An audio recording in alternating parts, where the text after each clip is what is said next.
Kabarin. Kabar. Terkabar.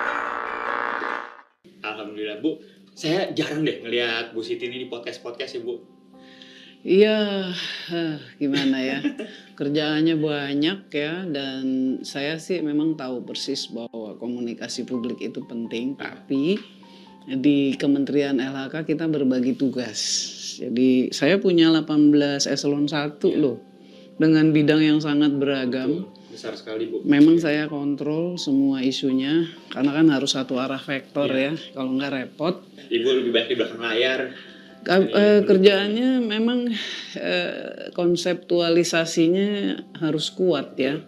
Jadi kalau saya melakukan pekerjaan-pekerjaan konseptual, karena kan Pak Presiden itu kalau ngasih arahan kan ringkas. Saya mau izin-izin kehutanan berpihak kepada rakyat. Kira-kira perintahnya cuma segitu. Tapi kan kita mesti urain izinnya apa aja, caranya bagaimana, bentuknya apa, nanti dari presiden ke rakyatnya bagaimana. Nah itu saya terus kembangkan. Oleh karena itu pekerjaan-pekerjaan operasionalnya memang saya serahkan kepada Dirjen.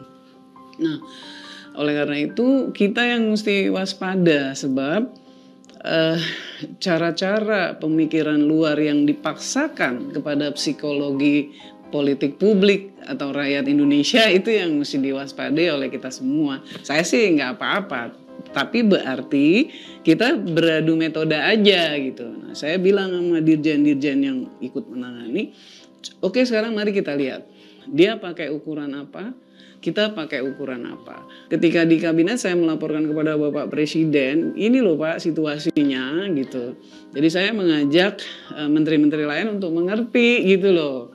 Nah, jadi ada lagi sih ukuran yang lain, tapi ukuran-ukuran yang akhirnya memang mengajak publik Indonesia, yuk kita pakai air purifier gitu. Akhirnya larinya ya ke situ juga. Kalau menurut saya sih sesuai arahan Bapak Presiden aja, kita selesainya bagaimana kan gitu. Ngapain takut-takut, ngapain khawatir-khawatir, yang penting kita tahu masalahnya apa. Saya sangat meyakini yang beliau katakan. Kalau ada hal-hal secara global yang menakutkan, yang mengkhawatirkan, ngapain takut begitu? Ngapain khawatir, yang penting kita tahu masalahnya apa. Kita pahami secara lengkap isinya apa. Kita punya ancer-ancer jalan keluarnya bagaimana. Ya udah antisipasi aja, bangun solusinya. Nah yang ini, yang polusi udara ini, Pak Presiden bilang bagaimana caranya, pokoknya kualitas udaranya membaik, kadar polusinya, polutannya menurun. Saya nggak berani lah bilang kita jagoan, tapi kita memang sudah lebih sistematis bekerja. Karena kan Pak Presiden kan modelnya itu kan harus kerja, harus kelihatan, harus rapi, hasilnya harus ada gitu. Nggak mau cuman Pak konsepnya begini, ininya begitu, ya nggak mau pola begitu. Apalagi cuman pledge janji gitu, itu nggak mau. Dan dengan berani Pak Presiden mengatakan di berbagai forum internasional itu kita mesti nyata gitu, bukan hanya janji-janji dan bukan hanya diskusi-diskusi aja. Saya kira Bu Retno pun karakternya sama seperti itu ya. Oleh karena itu kita kalau di agenda perubahan iklim Indonesia termasuk yang sistematis. Nah, dia birokrat itu yang kurangnya satu, yaitu apa-apa dia cuma lihatnya prosedur gitu. Pas dimarahin, iya Pak udah sesuai prosedurnya begini gitu. Nah, dia lupa, saya baru tahunya setelah saya jadi politisi juga. Dia lupa bahwa rakyat itu nggak perlu prosedur. Rakyat itu taunya mau lihat hasilnya. Maka kan Pak Presiden sekarang bilang, sekarang reformasi birokrasi harus dilihat dari dampak dan outcome dan pengaruhnya langsung kepada rakyat, kan gitu. Itu jadi kalau dilihat ya, semua perintah-perintah Bapak Presiden itu ada urut-urutannya gitu. Kalau saya sih langsung nangkep, oh kemari larinya. Oh kalau gitu nanti saya sama Dirjen, sama para direktur mesti begini. Menekan, mengurangi sangat banyak sekali kebakaran hutan di Indonesia. Menterinya juga perempuan, Ibu Siti Nurbaya. menurut Ibu apresiasi dari Pak Jokowi tadi Bu, apakah itu yang mengantarkan Ibu nih menjadi Menteri LHK selama 2 periode Bu? Saya nggak bisa menduga-duga kenapa, tentu banyak faktor lah. Tapi yang jelas saya mencoba bekerja baik aja. Bukan istimewa juga sih sebetulnya. Kita hanya mengerjakan yang harus kita kerjakan. Tapi memang tidak gampang.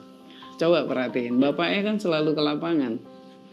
Bayangin kalau Bapak ke lapangan 1 kali, kan kita mesti ke lapangan 2 kali.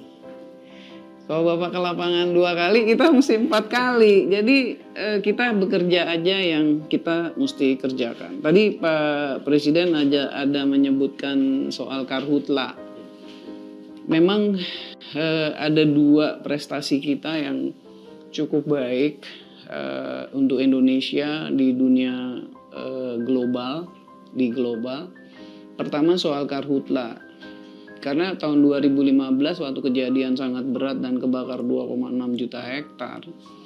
Itu saya di arena internasional dikata-katain loh sama Singapura sama Malaysia. Saya kan ngajar ya di ilmu lingkungan. Itu ada teorinya bahwa ekosistem kecil itu tidak bisa mengotak-ngatik ekosistem besar. Ekosistem besar justru mengeksploitasi ekosistem kecil.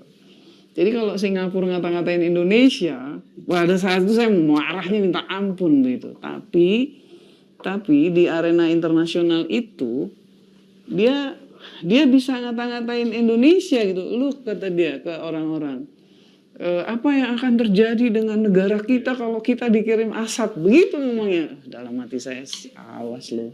Itu dari tahun 2015 tuh saya udah kena. 2016 baru kita kerja keras kan, bapaknya kan waktu itu Pak Presiden kan ngotot harus beres. Terus baru 2018an kita oke sampai sekarang. Nah, bagaimana caranya? Waktu itu kan Pak Presiden sejak 2016 itu tiap tahun kasih penekanan kepada TNI, Polri, Pemda, KL semua. Konsepnya adalah pencegahan. Nah, saya lihat, coba deh, tahun ini itu rasanya Kanada kebakaran hampir 15 juta hektar loh. Nggak ribut tuh orang-orang, diem aja tuh. Kita belum aja kebakaran udah ribut, lihat tuh Indonesia udah panas, awas lo yuk kita tonton, sampai kayak gitu kan. Iya, kanan kiri udah nontonin aja. Iya, ini mau diapain nih? Gue lihat lo mau ngapain lo, nah, kira-kira gitu ya. Jadi saya bilang sama kawan-kawan, ayo waspada terus. Jadi kayak memang tidak gampang sih. Tapi Indonesia itu justru jagoannya itu karena partisipasi publiknya. Saya kan ngobrol sama Menteri Kanada waktu ketemu di India. Saya tanya, itu kebakaran kenapa bisa sampai belasan juta hektar? Terus kata dia, Ibu Siti, itu bencana alam, tanya. Terus daerahnya susah dijangkau, kata dia. Jadi ya sudah. Dalam hati saya, enak aja kamu. Kalau kamu yang kebakar, kamu bilang bencana. Tapi kalau kita baru kebakaran dikit, udah teriak-teriak semua gitu ya. Nah jadi, tapi oke lah, biar aja. Arizona kebakaran, Kanada kebakaran, Australia kebakaran, Yunani kebakaran. Ya udah, saya bilang kita belajar aja dari situ. Kita perbaiki aja. Dan kita paling jago karena partisipasi publik. Jadi kalau ada kebakaran dikit, petugasnya, masyarakat peduli apinya itu juga bekerja.